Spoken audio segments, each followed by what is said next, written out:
Louisville. I'm in Hawaii. Hope you've been enjoying this great weather all week and our weekend to come. Providing our unique vocation today is John Bush, co-chair of the Governance Advisory Committee, a past club president, one of the best darn presidents ever, and Paul Harris. Thank you, President. Rotary, when I was in contact a week or so ago about the invocation today, I started to prepare it. Fortunately, I came across an invocation from another Rotarian in the Redondo Beach Club and Rotary Club that really spoke to me. I hope it will speak to you. But as those of you who know me, either from the What is Rotary table or just hearing me talk to new members, prospective members about Rotary, one of the things I love to say is that this is the club of several hundred, mostly type A people who are willing to set aside the negative aspects of being type A to come together and get things done for others. And we do good, and we serve others, hundreds if not thousands every year. 98% of those people are ones we will never see. So with that in mind, let's bow our heads. Lord, we give thanks for the opportunity to be a Rotarian. Rotarians dig wells from which we will never drink. We vaccinate children we will never meet. We restore eyesight for those we will never see. We build housing we will never live in. We educate children we will never know. We plant trees we will never sit under. We feed hungry people regardless of race or politics. We know real happiness, which as Albert Schweitzer once said, can only be found by helping others. And for this opportunity, we give thanks. Amen. Appreciate it, John. So now to lead us in pledge and what we test is Herbert Johnson, a consultant with the Louisville Central Community Center.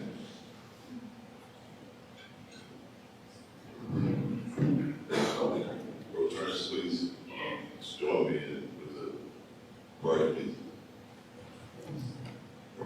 I pledge allegiance to the flag of the United States of America and to the republic for which it stands, one nation, under God, indivisible, with liberty and justice for all. Four-way test. Is the truth? Is the prayer of all concerned?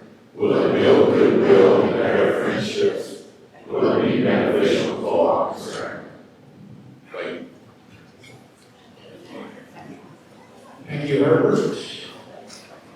Rotarians, again, a guest with you today, please come to this microphone and introduce yourself first, and then your guests, give their name, role, and organization, your guests. Please stand when you are mentioned.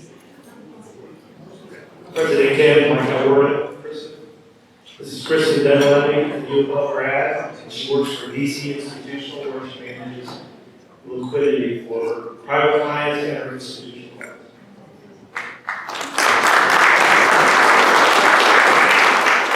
President Kim for Rotarians, I am honored to have as my guest today, Mr. Mike Legal.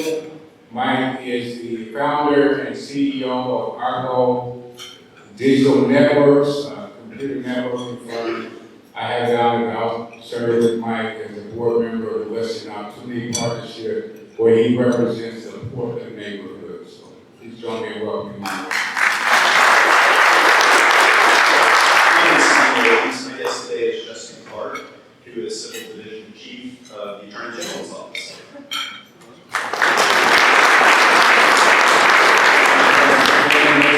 Here, I'd like to introduce my guest, Dr. Tabitha Reed, who is the Dean of Education and Human Development at the University of Louisville. President Ken and Rotarians, I'd like to introduce Tony Gray, who is manager at Office Pride Commercial Cleaning in Louisville, lives in Clifton with his wife Melissa, not me. And together they've been investing in their community for years, both in business and through local service. I feel like this is a wonderful opportunity for us to engage Tony. I think it would be a great addition to Rotary Club. We know we're enjoying it. Good morning, I'm Rena Sharp with Goodwill, Kentucky, and my guest today, please stand, Kim Hoare. Many of you know Kim. Kim is the CEO of Joshua Community Connectors here in Louisville nonprofit. She's also a very valued partner with Goodwill Kentucky. Been working with her for about 5 years. She works where other people won't work, and she has made a tremendous difference in the city of being able to do work around young people, especially trying to get them on a different path in life. And I'm happy to have her here today. So help me welcome her.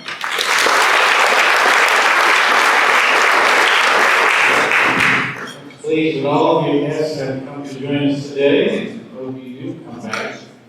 We have a What is Rotary table on the back. John Bush, you just heard from. Jay Mallory's going to lead. Okay, Jay Mallory. Stand up, Jay. He'll give you a brief overview of the club. This Saturday morning, August 4th, we'll be joining other Rotary clubs along the Ohio River for a winter cleanup event. Family, friends, and co-workers are welcome.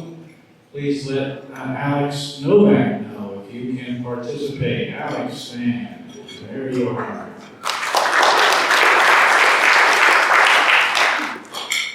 You can also join Rotary Club 6710, Saturday, October 11th at 1 o'clock in Bowling Green for Heroes on the Hill, inspiring afternoon of baseball for a great cause, honoring veterans and raising money for scholarships.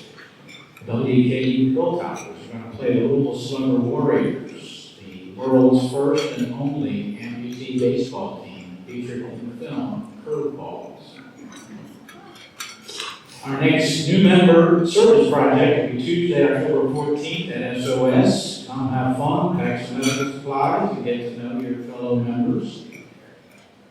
Friday, October 17th is the 9th annual West Louisville Economic Mobility Summit, a partnership between our club and the Louisville Central Community Centers. The theme this year will be Prosperity for Peace.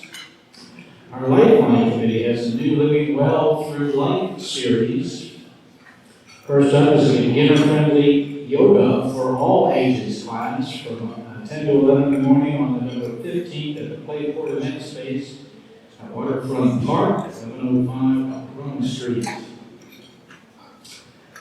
Okay, Thursday, November 6th, our Rotary meeting won't be here. It will be at the Kentucky International Convention Center, site of the 5th Annual Canopy Good Business Summit.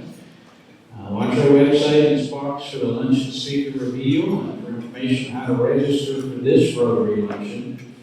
In addition to sponsoring the event, Rotarians will be leading breakout sessions, hosting tables in the Mission Marketplace. The nominations are currently being accepted for the Good Business Impact Award that will be presented during the summit. It really would be good to see some of our member organizations recognized for their good business practices. Details and links to the nomination forms are on our website. You'll find information about service opportunities, Rotarians in the Spotlight, and upcoming events and volunteer opportunities with member organizations at LouisvilleRotary.org. And be sure to follow us online on Facebook, LinkedIn, X, Instagram, and YouTube. More than 70 of our members are in their first year with the club. If you are one of them, please stand up so we can see you.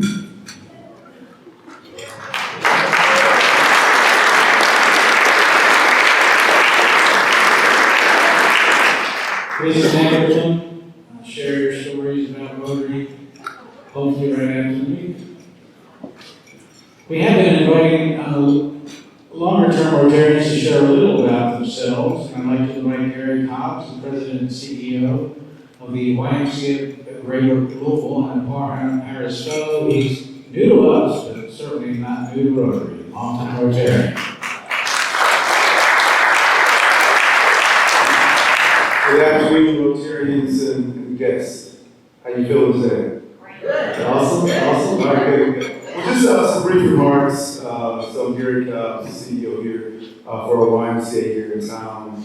Our YMCA has been around since 1853. It's a long time. I know our YMCA touches each of you in a different way, whether it be youth sports, after-school programs, whatever it might be. But a little bit more about my Rotary journey. I've been a Rotarian for 25 years or so. Started back in Tennessee, and I'm from Tennessee. and I was actually chair of the Laverne Rotary in Tennessee, and so I've been a Rotarian ever since.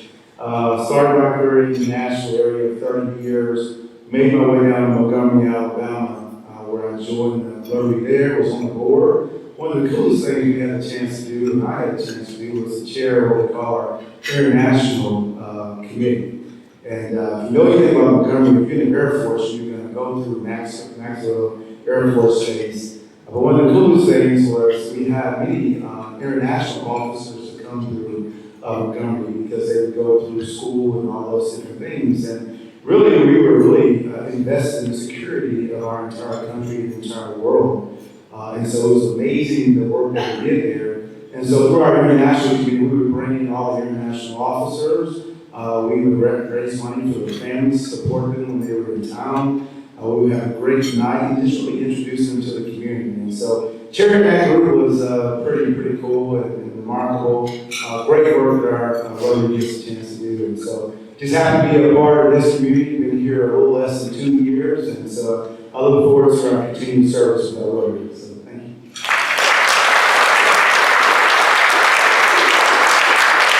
Thank you, Gary. I have the privilege of being in Montgomery Rotary Club as well for 5 years. Great club. Now I'd like to invite to the podium Julie Schmidt, the Senior Director of External Affairs at KET, Club Director now, and past President, among the best presidents ever. Thank you, Ken. Well, so good to see friends, Rotarians, and guests. On behalf of the Speakers Committee, we also want to welcome Connor Ferguson with the Attorney General, so thank you for being with us. It's truly my honor to introduce this esteemed speaker. A native of Western Kentucky, he graduated with honors from the University of Kentucky and the University of Kentucky Law School.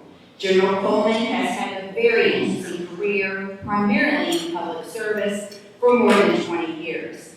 As a boy, he dreamed of becoming an FBI special agent, and he did. He was assigned to multiple field offices and served a temporary assignment in Iraq in support of global war on terror. He later worked at the U.S. Department of Justice and as senior advisor and legal counsel for Senator McConnell. In 2015, he and his family moved back to Kentucky, and not long after, he was tapped by the President and unanimously confirmed by the Senate to serve as the U.S. Attorney for the Western District of Kentucky. That included 53 Western Kentucky counties that ranged from Louisville all along the Jackson Purchase region. You may recall he came and gave us a great address back when he was new in that position. Then, in November of 2023, Russell was elected to serve as Kentucky's 52nd Attorney General. Laser-focused and collaborative in his approach, Attorney General Coleman works to protect Kentuckians, young and old, every day. And this is not in his official bio, but I know this personally, as many of you all do as well. On a particular note, long before his official capacity as Attorney General, he has been working tirelessly and remains ever committed today in fighting the opioid and drug epidemic that has so touched our Kentucky. It's hit families so hard, along with all of America, but we so appreciate you, Russell Coleman.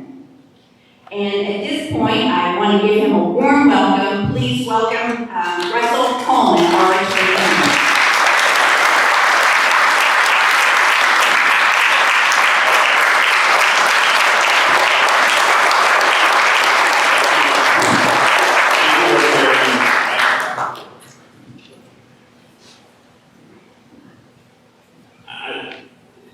It's starting a bit from a deficit, I have to say, and I'll go ahead and admit this. I think it's been a terrible mistake, actually. I came for the beginner yoga class. I will regress a little bit for that. Rotarians, thank you for your hospitality. Julie, thank you for those kind words. Extraordinarily humbling. And having someone you respect, who spent their career caring about his commonwealth, say kind words about you. It's a good day when you get to stand after having someone of her caliber say such kind words. I want us to start, though,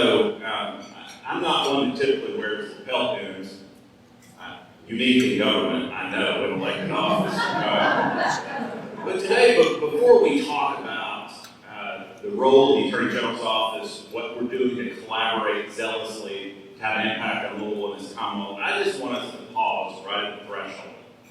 Because as we're enjoying this delicious meal, we're enjoying each other's company, a longtime public servant who dedicated almost 60 years of his life to serving this Commonwealth and this county is being laid to rest as we speak.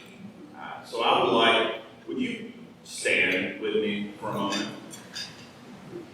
And this is not in any way performative. This is because I committed to being with you. I wasn't able to attend Sheriff Aubrey's funeral this morning. Had a chance to spend time with his wife and his son yesterday at the visitation. This is someone who really embodies the give a damn that I see looking around this room. It's a polite way to describe Rotary, but it is a reality. It is a through line of the essence of what you do, whether it's in Alabama or here. This is a group that gives a damn. And John Aubrey gave a damn. Wearing the uniform of then Louisville City Police, retiring as the acting chief, to spending almost 30 years as sheriff. National Sheriff of the Year this year, National Sheriff of the Year, Kentucky Sheriff of the Year, gave to sheriffs across this Commonwealth. I serve 119 counties other than this one. And he's someone that embodied the notion that no sheriff stands alone. He constantly was engaging across the Commonwealth to serve. So I just want us to pause, and you not hear the sound of my voice, but let's just pause for a moment and honor someone that served this community so well for so long.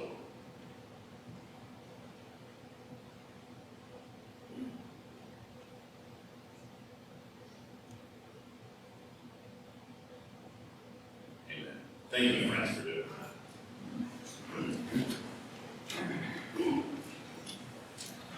I'm gonna start, after honoring my friend, I'm gonna start to take you somewhere a lot less comfortable than this room where we sit, a lot less comfortable than this beautiful autumn day. I'm gonna take you to Yuma, Arizona a couple of months ago.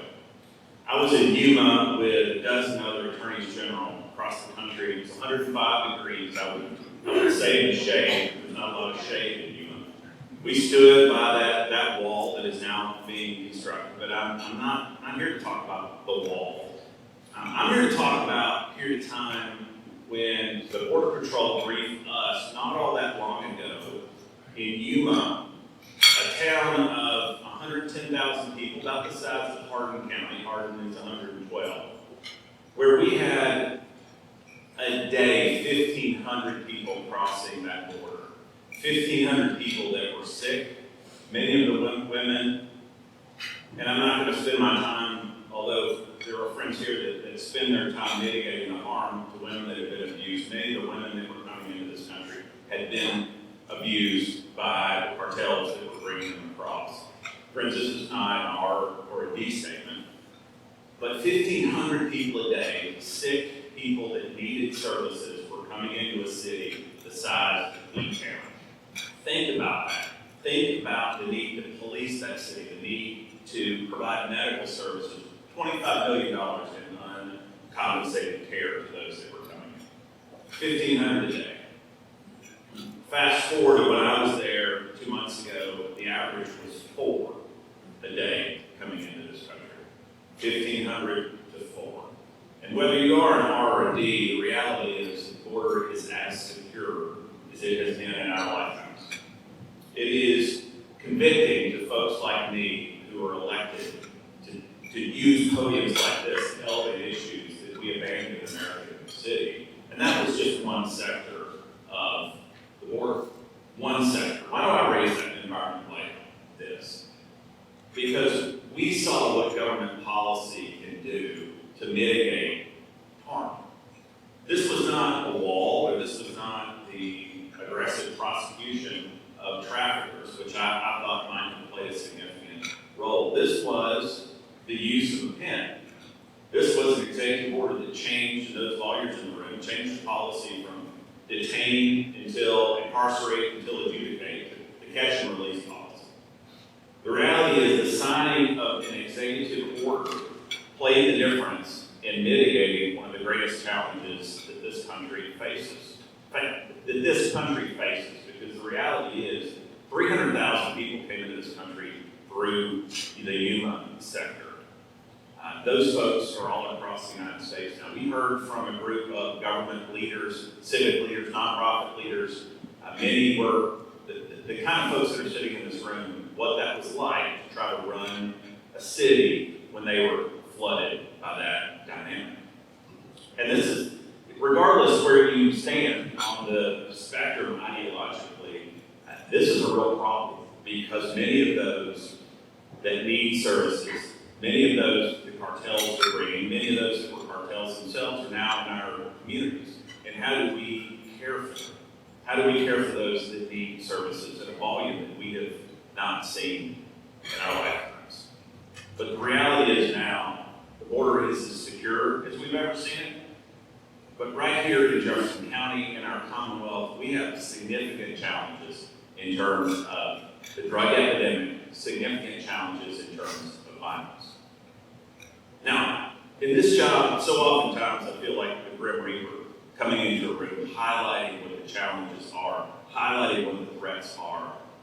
I felt that way when we spent time together when I was the U.S. Attorney, and we spent our time really talking about the drug threat. I'm here to highlight not only is that a significant issue, the border is not just something that's debated on Fox News or MSNBC, regardless of what your ideology is. It's a real issue affecting real people. You had a real American city that's impacted. Our Commonwealth is impacted directly as well. So it's not just a talking point in Washington, D.C. It's an issue for us to tackle. But I come to you not just laying out what the challenges are. Many of you deal with these professionally. I don't want to focus on the darkness. I don't want to focus on the divisiveness. I don't want to focus on what you see on your phone first thing in the morning or last thing at night. It's not what I'm here to talk about. I'm here to talk about the fact that we have a degree of zealous collaboration in this Commonwealth that you may not be aware of. A degree of collaboration where R&D, frankly, doesn't matter. What am I talking about? I'm anything but Pollyanna. The reality is the threats we face to our families are the drug crisis and violence right here in this community. So what are we doing to mitigate it? And when I say we, that's not the Republican Attorney General. And I'm proud to be a Republican, I'm proud to be a conservative, but the reality is that's not me standing alone. And when I talk about these issues, it makes me a little bit uncomfortable to be standing at a podium by myself. I don't like to do that. When we talk about challenges, when you see press conferences where we're getting the word out, very seldom do you see me standing by myself. Because it is not me that brings the solutions, it is a we issue. What am I talking about? Look, historically, the Attorney General of this Commonwealth has not been engaged. It has not had a role in violence mitigation. We are improving in terms of our numbers here in Louisville. We know that. But Louisville still has neighborhoods very close to where we're enjoying this meal. And I look at Kim Moore. I could spend a lot of my allotted time talking about what this woman does in saving lives. This woman, like a hot knife through butter, cutting through partisanship, getting to the root of the issue, trying to talk to these kids, these young people who may be a trigger puller today, but will be a victim tomorrow, and trying to stop that cycle of violence. We still have neighborhoods where kids sleep under their beds at night. We still have neighborhoods, Rotarians, where kids sleep in bathtubs. Why is that? It sounds kind of odd. Because that's the safest place in their house. We still have neighborhoods where families can't sit on their front porch and enjoy each other's company, where when they have dinner and watch TV, perhaps at night, I was jarred by this in a conversation sitting in a living room in Shawnee. Folks who had lost a family member, had another family member shot, almost killed, wonderful people, make sure that I sat a little offset and not directly in front of the window. They sit in their living rooms seeking cover and concealment for what might happen on the street. That's not all that far from where we're standing and where we're sitting. So we've not typically, the Attorney General's office has typically not been here in Louisville focused on mitigating this. The first text, the first outreach I did the morning after I was elected was to your Commonwealth's attorney, our Commonwealth's attorney here in Jefferson County, Doreen Weathers. And I would encourage you to have her here to talk about what her office does and what she sees. Doreen Weathers couldn't look much different than me. Different race, different gender, different political background. She was appointed, of course, to fill the enormous shoes of Tom Wine, our longtime friend of many in this room, Judge Wine, appointed by Governor Beshear, totally different background. She was the first person I reached out to the morning after I won, because I knew for the Attorney General to be engaged here, to be playing a substantive role, not a press release role, a substantive role in trying to mitigate this dynamic here, we needed to be here on the ground. And the way we have set up our Attorney General's office, our founders, is I don't have original jurisdiction. For the non-lawyers, that means I don't roll in on a white horse in a city like Louisville and start prosecuting people. We don't have the authority to do so. We can only be present in tackling issues like we have here, going after the most violent offenders, going after the trigger pullers, if we are joined at the hip with the Commonwealth Attorney.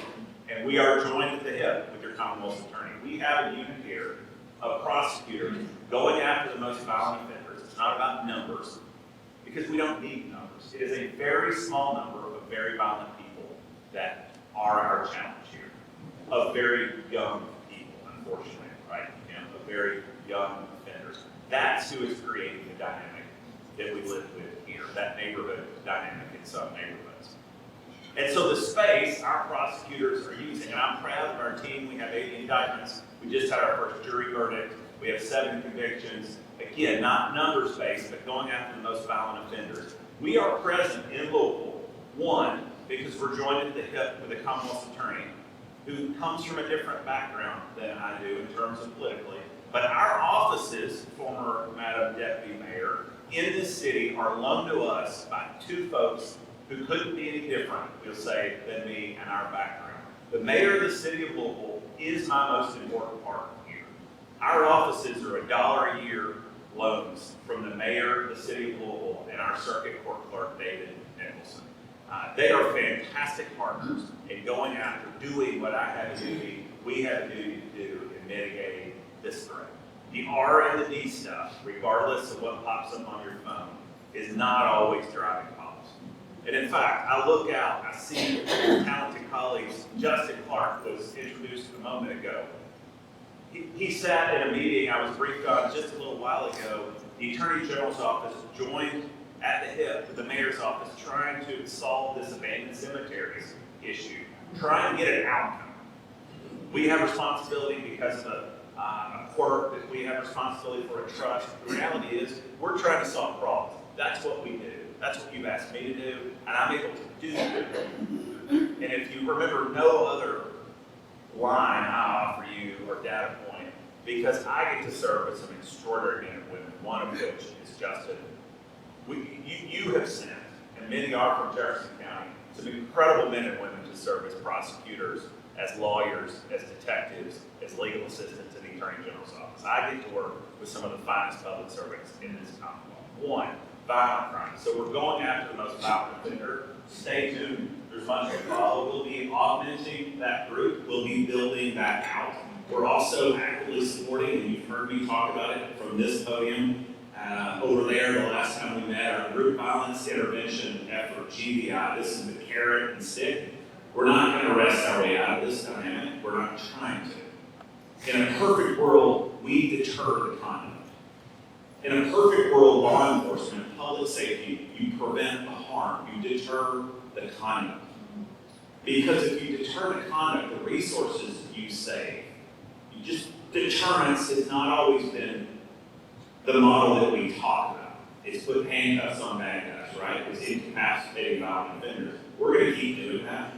But when we're talking about our youth that are driving the violence here, we have to deter the conduct. We have to show them the carrot and the stick. That's what Kim does. That's the essence of group violence intervention It is a partnership between the Attorney General's office, the Commonwealth Attorney's office, and look, we are blessed to have an amazing police chief now. We have a great partner.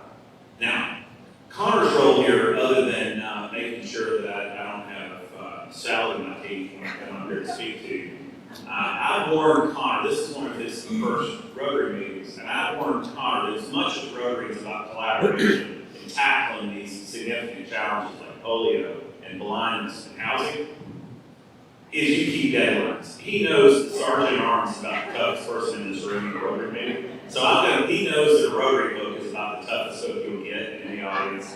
So I'm going to real quick go through a couple other things. Our Opioid Abatement Commission, the legislature named it, don't believe me, the Kentucky Opioid Abatement Advisory Commission, not my nomenclature, you marketing folks, our legislature. And as much as that's a mouthful, the commission is the most important entity in state government that you might not have ever heard of that is being impactful in mitigating the harm, mitigating the death, mitigating the fact that this is a room of talented type A's, as you referenced. But there's no one in this room at any table that hasn't been impacted by the drug epidemic. There's no one. It is not that part of the city or that county or that family. It is us. It is us. And we are taking that money that we have clawed back from the companies that created this crisis, created the demand. Some are good companies. $110 million settlement with Kroger I announced a few months ago. That's $110 million that, God bless them, does not go directly to the legislature. They have been, I'm so proud that Kentucky is at the tip of the spear nationally in how we're using that money. We're using that money, many of you know this, 50% of that money goes directly to cities and counties and towns to mitigate the crisis. 50% goes to that commission. We're talking right now over $1 billion with a B that we have brought back, $1 billion. That's about $500 million that goes to the opioid. People are looking at me now, you're looking at it from your phones. $500 million that goes to the opioid abatement advisory commission. Now that's over 15 years, that's a prolonged period of time. And Justin played a role in securing that. So proud of our team in securing that $110 million settlement. It's $1 billion. And so what are we funding? The role of the commission is to seek good ideas from the river counties to the mountains. And right here, particularly in Louisville, as hard hit as we have been, whether it's Goodwill and their fantastic work, Family Scholar House, Big Brothers, Big Sisters, The Healing Place. I could use my remaining time going through grant recipients that have brought great ideas on how to mitigate this harm. I will tell you the most important thing I do as Attorney General, whether you allow me to serve for 4 years or a second term. The most important thing I will probably do is a program called Better Without It. Now, I don't have my cell phone in my pocket, but normally I pull it out and wave it around and talk about how this is the most dangerous item in your home, one of them at least.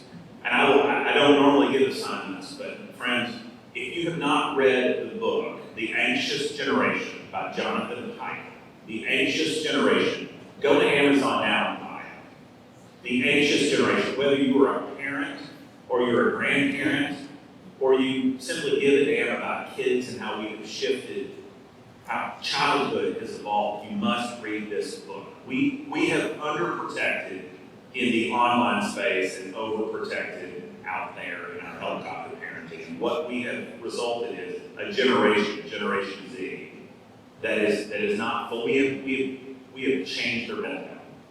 They are so affected by influencers, those images that come up on their phones. We're using $4 million of opioid settlement money, not taxpayer dollars. I went before the commission. And asked for this money because we sent our team across the country to look for prevention efforts that worked. Now, I could spend the whole period of time, we've talked about it before, that three-legged stool. Enforcement, that's locking up those that are bringing the poison here. You'll see a release from us today where one at a time we're going after those traffickers that are killing kids. In the treatment front, some of you do this for a living. We finally have enough beds to where we don't have to wait 6 months, a year to get our family members who are in active addiction treatment they need. Now, we in the Attorney General's office have a duty to make sure we're spending those dollars and with fidelity that fraud is not occurring. But where we have failed is that third leg of the stool, and that's prevention. When we exist in an environment where one pill can is killing our kids, a pill that looks like Xanax, a pill that looks like a Percocet, whether it's an accidental poisoning or a kid thinks they're taking Percocet, we're losing our kids one at a time. I don't have the time to tell you about the young kid down in E-Town who was headed to Asbury on a baseball scholarship. His image is on my phone. It's haunting me. It haunts me. His dad's number's on my phone too. He was headed to Asbury. He took a pill. He did a dumb thing. We are raising kids in a zero margin of error environment. I say that because we could have made dumb decisions growing up. But I don't know that we were walking that razor's edge that our kids are walking now. In terms of what you read about or you know about already as parents in that book, in terms of the online risk for our kids, or in terms of the fact that we're losing them one at a time. This young man took a pill. He did something stupid. I don't know that my dumb decisions ever exposed me to dying. A 2 or 3 second decision for the kid whose cognitive development ain't there yet in terms of 14, 15, 16. This kid was 17. This kid was going to Asbury. His life was ahead of him. His dad found him unresponsive in his bed. Unresponsive in his bed the next morning. It's one at a time. And so what Better Without It is doing is partnering with University of Louisville, partnering with UK, partnering with Western Kentucky University, these NIL deals, these name, image, and likeness deals. We're using the right messengers, the right social media influencers to give a positive message. Now, my default, when our team came back and said, this Better Without It effort is working in Broward County, Florida, here's the data, it's a positive message. I want to be the podium and say one pill can kill. That's how I want to approach this. That's the prosecutor in me. That's the law enforcement officer in me. The data tells us, lo and behold, if we give these kids agency, we let them make decisions, we send them a positive message, conveyed not by the guy in a suit, conveyed by, here at University of Louisville, and I've not had a chance to meet Javon Hadley yet, but I've had a chance to meet Mark Pope, and I've had a chance to meet Trent Noah from Harlan County. These are messengers that when basketball season rolls out, you won't see them on your phone. Not to make an ageist comment, but I won't see them on my phone, but our kids will. And they're going to see, Hadley, or they're going to see Trent Noah, or they're going to see Coach Pope say, you want to wear this jersey? You want to play on that court? You're better without it. They're going to see the coach say, you want to play for me? You're better without it. And when I stood and rolled this out, and I know there's more red, which is unusual for me. There's more red on this side than the other. But I had a 50-50 split tie, and I didn't get the hook. I'm on the side, I'll roll this up. But it was 50-50, I give you my word. I had Coach Mangione from the University of Kentucky baseball team.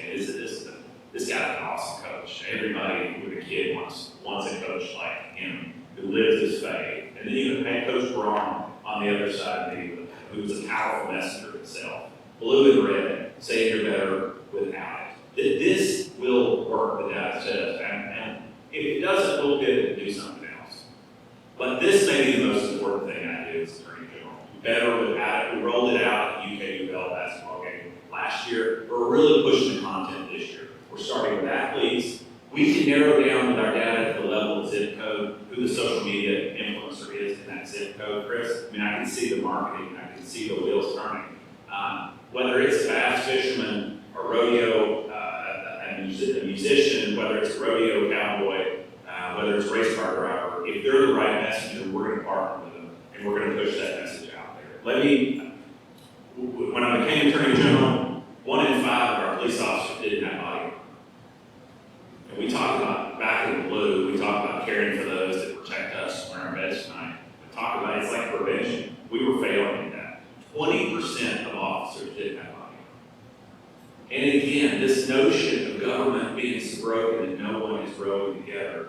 When that was raised by a sheriff's deputy at a large event down at Owensboro with me as a candidate, I was shocked by that. I used to wear body armor.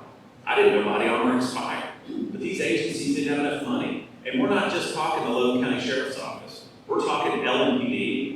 We're talking the Kentucky State Police, folks that we rely on. And so I went to the General Assembly, and they were immediately responsive. Again, government doesn't work, nobody's rowing together. They gave me $15 million to correct this. And when I say me, it is ultimately my responsibility, but I seldom say me. It is we, it is your office, it is not my office. We, since last year, this was rolled out, we have measured and have shipped out 2,000 vests. 2,000 vests, we have closed that gap from 20% of officers not having body armor in this Commonwealth to 1%. We're now in the 2.0 phase where we're doing shields. Technology is amazing. Think Captain America shield, helmets, hard plates that will stop a rifle round. This is incredible technology that'll keep our officers, that'll get us home to their families after a shift. We're prioritizing school resource officers and getting this hard technology to them for the reasons that common sense would dictate. I'm going to close with this. As we're talking about protecting those that protect us, we have not had a death penalty in this Commonwealth for 15 years. And we're, regardless, again, where you stand on that issue, it is the law of our Commonwealth. Until the legislature changes our law, it is the law of our Commonwealth. It is the ultimate punishment for someone that would take a life in the most egregious way. And a few weeks ago, I sent a letter to our governor asking him to sign a death warrant for Ralph Bays. Ralph Bays killed a sheriff. I'll tell you, killed Sheriff Bennett, Steve Bennett, who was 40 years old, and Deputy Sheriff Arthur Briscoe, who was 39, both with kids. Briscoe was a Vietnam veteran with a 14-year-old son, assassinated these two law enforcement officers in Powell County. We can't insulate ourselves in Jefferson. That's what the Kentucky two Kentucky law enforcement officers have died. We don't need a new law. We don't need a new regulation. I don't need the General Assembly to act. I need the governor of this Commonwealth to do his duty and sign a death warrant. So there will be more to come on that front. Until we are able, I'm able to enforce the death penalty in this Commonwealth, no officer, talking about deterrence, no officer will be safe. No officer will be safe. And I will end with this, as dark as that is. This is Yom Kippur. Shanatova, for those our brothers and sisters in Jewish faith. This is a day of atonement. This is a day, though, of rejuvenation, of seeking forgiveness. When I talk about zealous collaboration, when I talk about that being the culture of the Attorney General's office, we print it on the edge of our challenge points. That reminds me a lot of unite for good. What you do, what this chapter does, in uniting for good and working with whomever and tearing down silos and tackling big issues, that elephant one bite at a time. That's the zealous collaboration of the office that I have the opportunity to lead. And so we are ready to partner with whomever or whenever to achieve our mission. Whether it is the risk our kids are facing from violence, particularly here in Louisville, or whether it's the risk our families are facing from social media and some of the battles we're fighting are not in the law enforcement space. We're in the courtroom against such opponents as TikTok or Meta. Again, read that book. If there's no other takeaway from this, read Anxious Generation. But what we do is a complete overlay with the culture of the people in this room. And so I just want to say, as someone that sees the good work of you individually and of you collectively as a Rotary chapter and Rotary writ large, thank you for what you do. Thank you for what you do in serving our Commonwealth, and thank you for allowing me, not only your time today, thank you for allowing me to serve that flag and to serve you in the 120 counties of this Commonwealth. So with that, I've gone over, but there might be a couple minutes of Q&A.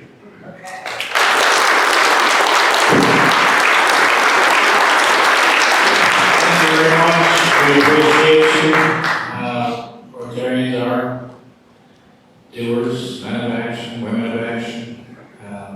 We appreciate the kind words and your other thoughts. And we know we have questions, so come on up. Don't be shy. Certainly. Well, I see Kim Moore whispering. That makes me nervous.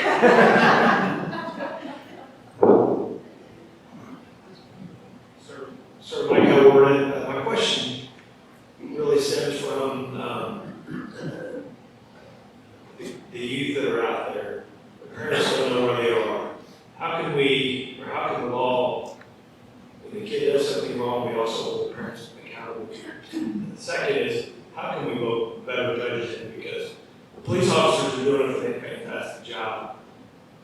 they're getting out of jail after 15, 16 times.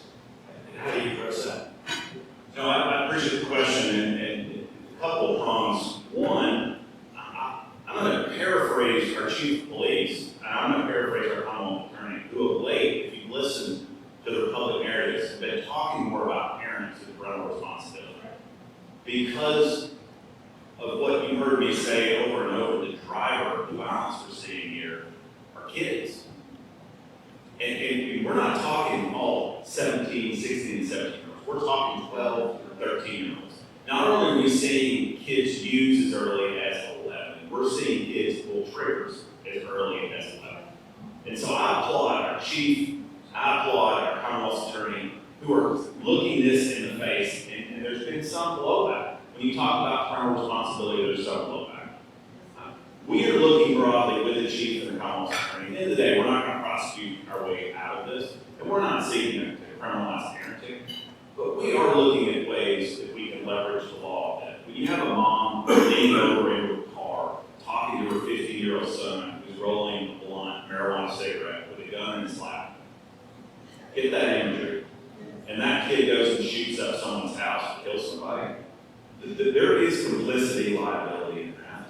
And I would just say stay tuned. We're going to have much more to say from a podium like this in terms of what we do here in Louisville to try to push back for deterrence purposes. It's going to be a little jarring for folks to hear, but the law does allow us to move forward if there is a case like that. So stay tuned. In terms of judges, it's accountability and transparency.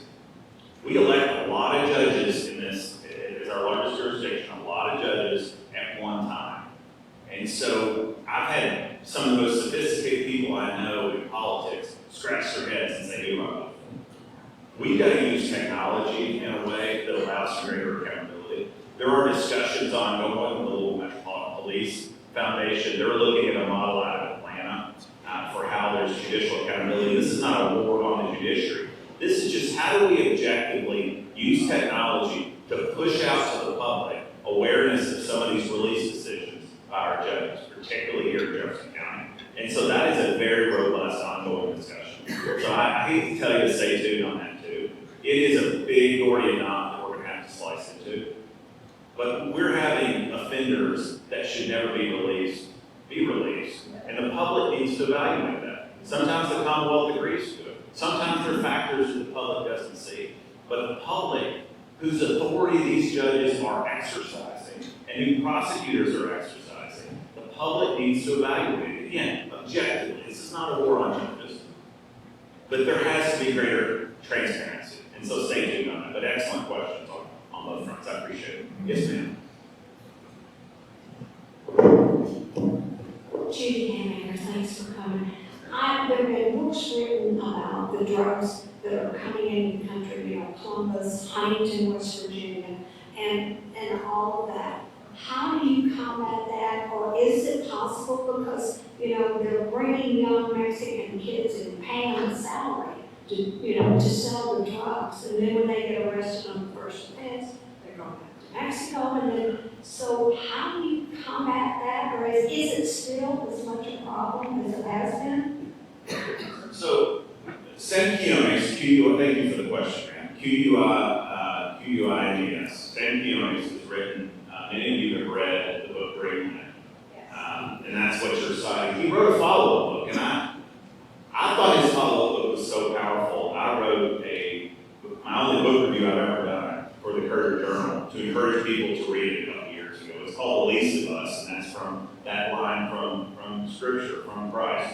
It looks at the follow-up to what we saw with Dreamland. Dreamland was a snapshot in time as to how cities like Louisville, St. Louis, Cincinnati that didn't traditionally have a heroin problem. It was New York, it was the coast, had a significant heroin problem after we cracked down on pills. That was a snapshot. Dreamland's a great book, but The Least of Us, if you want to Google The Least of Us or even my name, you'll get a book review just encouraging people to read this book. There are chapters in that book named Kenton County 1, Kenton County 2, because some of the solutions, some of the reentry programs, again, it's not all about locking folks up. It is about reentry, it is about rehabilitation, it's about being proactive.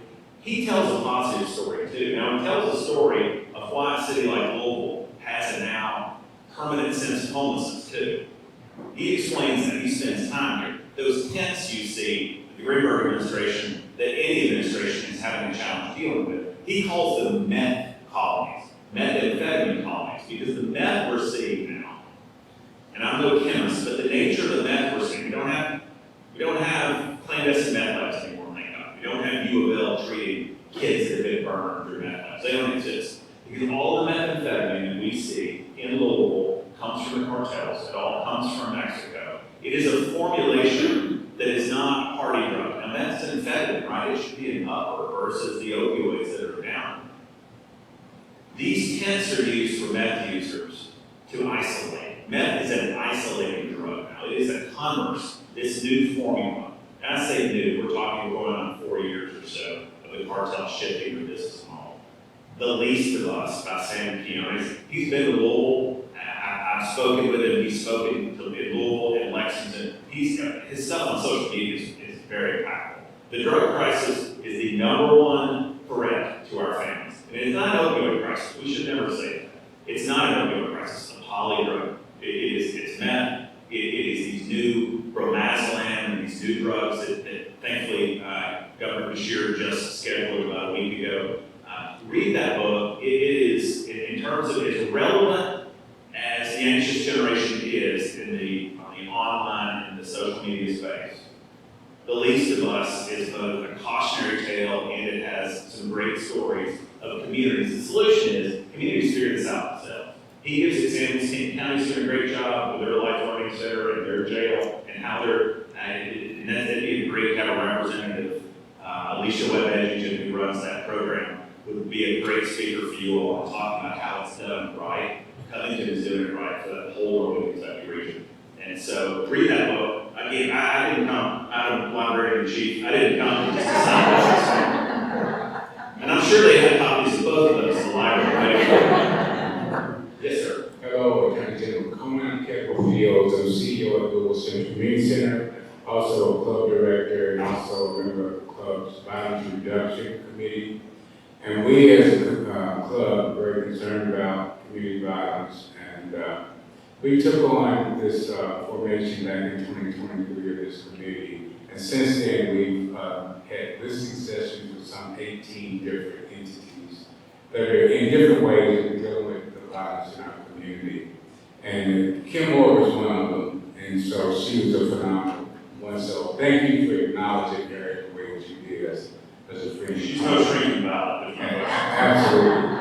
So one of the things that's always perplexed me as we talk about community violence, and you touched on it in your remarks, I'm concerned about the proliferation of illegal access to guns that get in the hands of children. And I grew up in public housing. I understand the culture of violence. In the 60s, when I was allowed to leave my mama's front yard, she told me, somebody hits you, you hit them back. And so a lot of the violence stems from just that whole mindset of holding your own in a setting. But the difference is, in those days we fought with fists, today it's the fight towards guns. And when children have guns, it leads to all the drama and the homicides.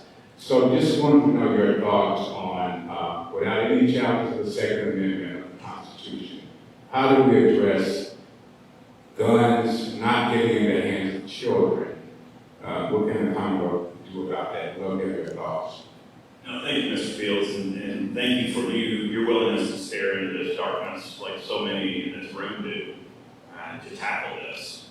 There's always, when I stood at podiums like this as U.S. Attorney, there was always this hesitancy and tension of a guy that looks like me talking about violence that affected communities that look differently than me. Who's this guy from rural West Kentucky that's talking about mitigating violence in a neighborhood that he didn't know anything about? And oftentimes the defendants, particularly when we were targeting gang violence in Louisville, look very different than me. And so I own that. I am who I am. My background is what it is. But I have a so, first and foremost, despite this venue and me behind the podium, I do a lot more listening than I do talking. I knew about that dynamic in Shawnee because I was sitting on the couch listening, or sitting in Park Duval listening, actually loving on a family that had lost a son and a grandson, or spending time in Victor Park listening. So I, in no way, have all the answers. But what I do know is this. For us to get to so many of the issues that you focus on, educational outcomes, health outcomes, disparities, so many disparities, we have to have a model of safety. We have to have an environment where someone can sit on the front porch before we can tackle all these other issues. I mean, it is an elephant of challenges and how you eat it. It's one bite at a time. My job is violence reduction. My job is to go after those that bring the poison here. You raise guns. The number one tool I have in my toolkit, other than the group violence intervention effort, which is not all about the handcuffs. The group violence intervention effort, as Kim told you, I'm sure when she met with you, is meeting with those that are most likely to reoffend. It's meeting with a kid whose cousin has been shot, talking that kid into shooting back. Talking about what your mama taught you to not punch back, to hold your punch. That's what we do, because that's the equivalent now of the punch or the knife. It's pulling that block out, cracking off some rounds. That's why Devontae Hobbs was buried, a 7-year-old shot at his kitchen table. The fight was over some gambling in the street next door. They had a disagreement and they didn't go to fists. They pulled, and he lost his life sitting at his kitchen table playing on top of that.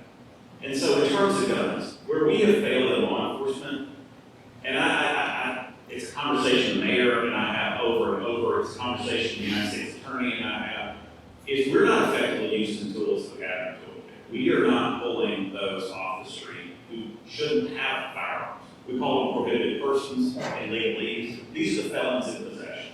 These are the drug users in possession. These are those that the courts have deemed mentally can't have a firearm. These are someone very important, subject to a domestic violence order, very, very important, who shouldn't have a weapon. It's pulling the most violent offenders, the trigger pullers off the street. The most violent offenders, those with significant criminal history. If we were doing that effectively, we could create enough space for so many of your efforts to be more effective. So we have to use the tools already in our toolkit. And there are lots of conversations that we have about homeowners not leaving their guns unlocked in their cars and being smart about how they take care of their firearms, stuff that we should learn as a kid and how to take care of our firearms, just foolishness. But what I'm talking about in my job is to go after the most violent offenders and pull them off the street, give a little bit of breathing room, who shouldn't have a firearm to begin with under current. But we need to get after it with the sense of urgency. So I appreciate this, Phil. Thank you for your questions. My name is Nick Garner with the Middle Corporation. I was excited to hear you talk about group violence intervention. I know that it's a policy that, when enacted in other cities, has been so effective that, say, for example, in Boston, they literally called it a miracle in the mid-90s. I want to get your reaction to a related policy proposal that I'm aware of that's specifically in the state attorney's purview. We know that there's a huge uptick in violence that comes in the wake of an arrest and conviction and incarceration of a drug trafficker, as the vacuum that is left by that drug trafficker is filled. So a policy that I've heard of that I was hoping that you could speak to is the idea of banking drug convictions against those traffickers, going through the whole process, going through the court case, getting a conviction for those drug traffickers, as opposed to taking them off the street and creating that vacuum. You instead leave them in place under very strict understanding that even the smallest repeat offense will not only get them convicted for the new offense, but also the full weight of their previous bank conviction. I was hoping we could talk about that. Now, thank you for the question. I would admit it's important in these jobs when you don't answer something or you're not familiar just and I'm not familiar with that approach. And I'm happy It's not something that we've done, any of my 57 policy colleagues. It's not what we've done in the federal system, at least in the Commonwealth. But group violence intervention is similar in the sense that you do pull your prosecutorial punches to keep the trigger from being pulled. We leverage potential charges against the entire group if one person pulls the trigger. That's what we're doing here. And let me just say, you've heard of GBI for years. You've heard me talk about it. I rolled this out with Mayor Fisher when I was U.S. Attorney. It's never been done here with fidelity. So there's some weariness, and we'll roll our eyes. Here's one more acronym entity. We need to own the fact that we did it in name only. COVID slowed it down. The previous administration was not fully bought in. The current administration, and this is me talking about some of the different letter behind the name, it's an all-in approach for the mayor. He has told his team that our outreach folks need to be working with our law enforcement. That was not the case in the previous administration. You had one hand not willing to cooperate with the other. And as much as GBI is a whole lot of partners, and let me, goodwill, talk about someone getting after it. They show up at inconvenient times with resources when there's a need. When there's a need to get a kid out of Dodge because he'd either be a victim or pull a trigger, they're showing up in the middle of the night and getting up. And so look, I'm running out of time, but I want us to give some love and goodwill and out there.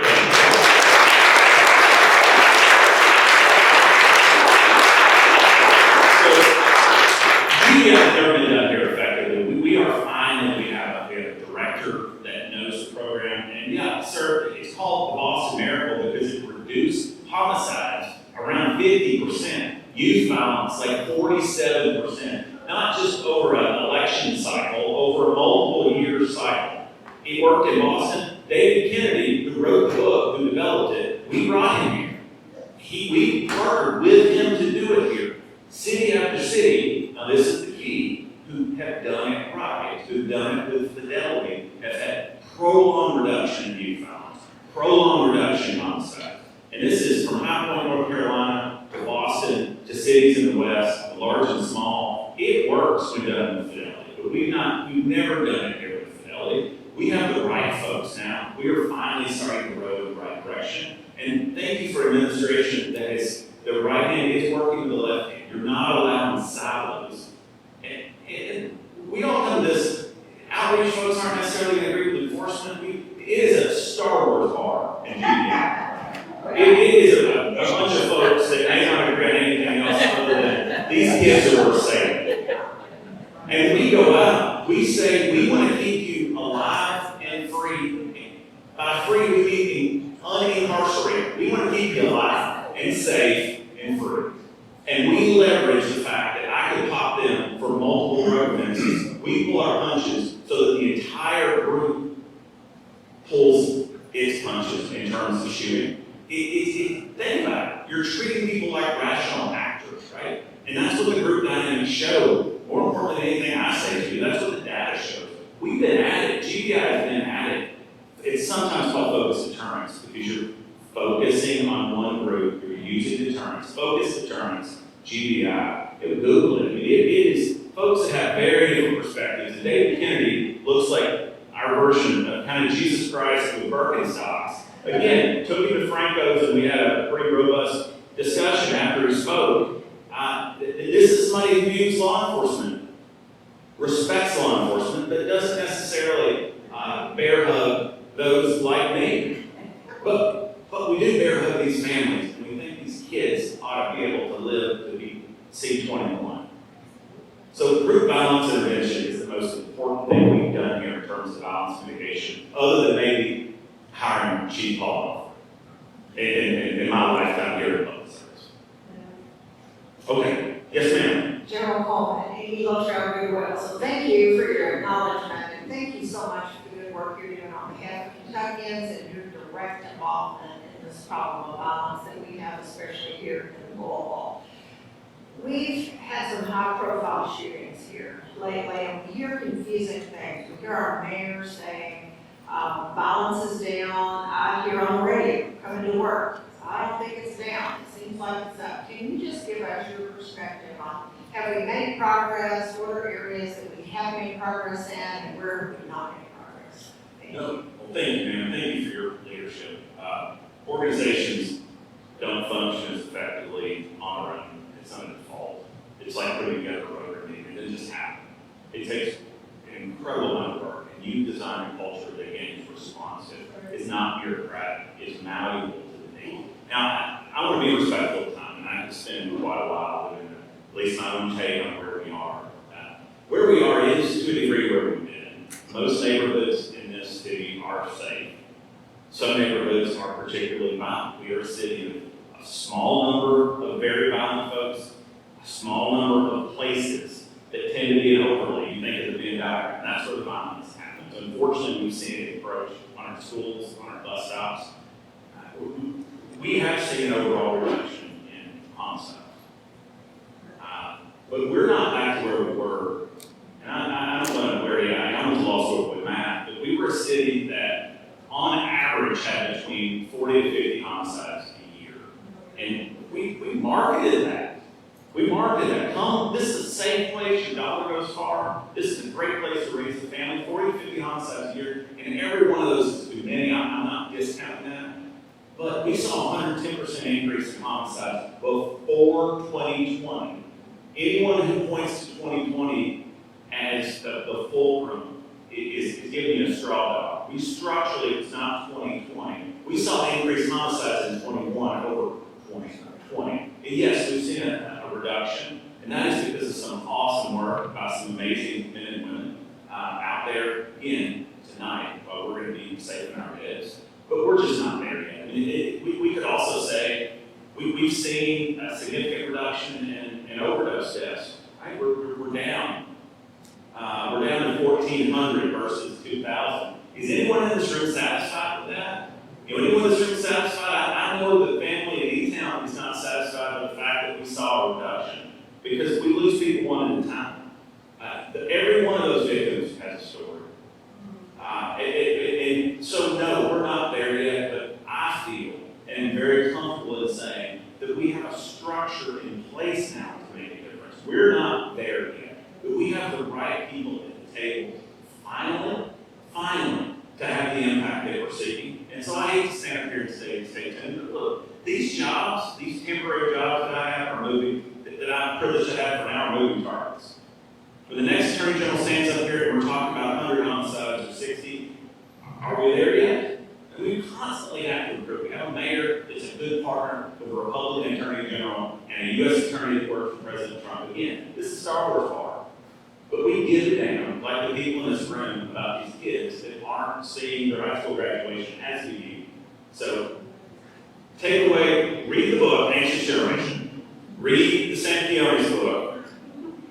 And we now take some comfort in the fact that for the mayor of the city of Louisville, to our Commonwealth's attorney, to our nonprofit space, to GBI finally being deployed, to having the right police chief, I think, and take it from me and discount it as such, I think we have the right people in place and the right structure in place. So the next time I'm up here, years from now, I mean, we're not going to be there yet, but man, we're going to save more kids' lives.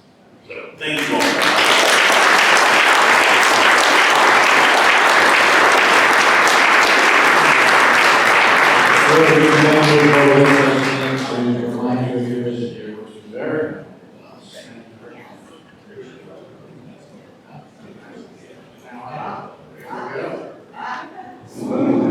Appreciate it. Barbara, our president-elect, come on up.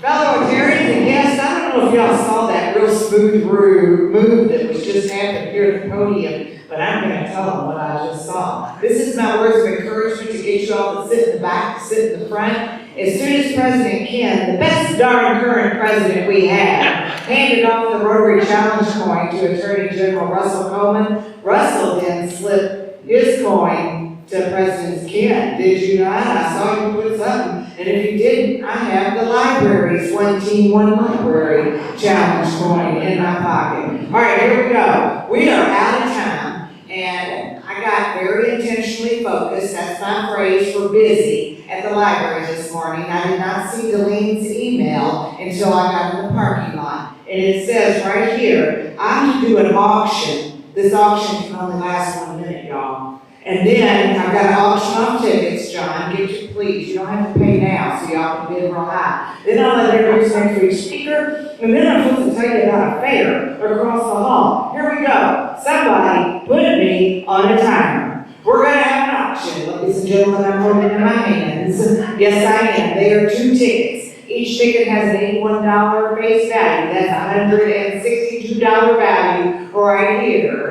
The only catch in this auction is whatever you bid, I need you to bid higher than the $162 because all of your money is 100% is going to go to the nonprofit organization Kentucky Refugee Ministries. That's the only stipulation. Now, why am I holding these tickets? I did not buy these tickets. They were given to me by Susan Zapata. She said, Barbara, auction these off next week at the meeting. So, y'all got it? There are 2 tickets to PNC Broadway series, Water for Elephants production in none other than Whitney Hall at the beautiful Kentucky Performing Arts Center. It will be the matinee performance on Sunday, October 19th. If y'all been thinking about what you're going to be bidding for this $162 value, here we go. Being high bid often, you can pay with any way you want to at some other time. If you need to take out a loan to make your payment, I will take that as well. You can put your money together. If you say, I already have tickets, take these and give them to your friend. Henry Keene, I know you got tickets. And I bet Henry Heiser already has tickets. And Water for Elephants is about the little boy that something awful happened. He jumped on a train and joined the circus. And here's the message of this thrilling, stunning, unbelievable, best-selling Broadway musical coming to Louisville. And you too can have 2 tickets.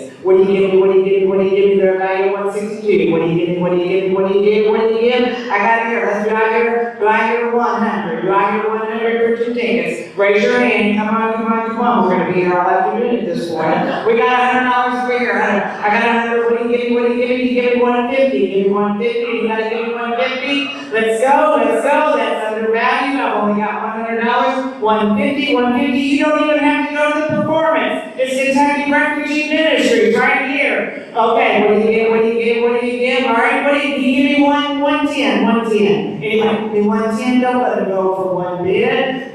Y'all gonna make me bid on my own auction. I don't even know if that's legal. Okay, let's go. 110. 110. Okay, you can't even get a steak in Louisville, Kentucky under $65 last time I checked. Let's go. 110. 110. Anybody give it? Y'all are gonna make a fool out of me. Okay, I think Delene, was that yours? Okay, Tom, are you up for 105? 105. 105. John, would you like to be in for 105? John Bush is in for 105. Glory, hallelujah. Okay, Craig, I'm coming back to you, buddy. He's beat you at it. He's in at 105. You going to 110? We got 110. Okay, are you scratching your hair or are you bidding up here? No, that was a no. So you're in back at 115. 115. Anybody? What do you, John Bush did for 115? What do you get? What do you get? What do you get? Do I have 120? 120. Tamara, was that your glasses? Oh, okay, we got 115 over here. Can we please get to at least the value of the tickets? Okay, we're at least 162 over here. Is that it? Okay, would you like to go to 165 just so you can say you beat Craig Sherman? Okay, we got 162. 162 going once. Going Henry Heiser, was that you? Don't wait, people, while I'm doing an auction. Okay, all right, we got 162, 162. Okay, Luke Schmidt, are you in? Would you like to buy these tickets? 162 going once. 162 going twice. Sold to Craig Sherman. Thank you. Lord have mercy. Okay, here we go. Oh, are you coming up if you want to buy for Craig? No. Okay. Hey. Fellow Rotarians and Attorney General Russell Coleman, let me say our next week's speaker is another Commonwealth superstar. It is going to be none other than Dorsey Ridley, who is serving as District 6710 governor right now. He's going to be in the House and he's going to be giving a speech that he titled, "And Isn't It Fun?" Yes. Now, the connection here is, I first met Dorsey Ridley in 1976 when he was an SAE, a Sigma Alpha Epsilon, at Bowling Green at Western Kentucky University. He's an amazing leader, and it's going to be an honor and a privilege to hear from him next week. And lastly, the third thing I was asked to do was to encourage everybody to please come to the committee fair next week. This is something that President Ken and Delene and I and others have been talking about and thinking about after we had been to district and convention. It's wildly successful in other Rotary clubs. Right across the hall, we're going to have a committee fair starting at 11 o'clock. So committee chairs, please let Delene know your intentions to set up. Rotarians, please come and go visit those committees. Find a new way to engage or a deeper way to engage. It will be amazing. And we're going to have the committee fair set up following the meeting next week as well. So bring lots of friends, they'll go to the committee fair, and maybe they'll join Rotary. And oh my goodness, and there's going to be puppies at the committee fair. President Ken, it is all yours. Lori, thank you very much. Thank you. Our Rotary table is in the back. For your guests, please join us there.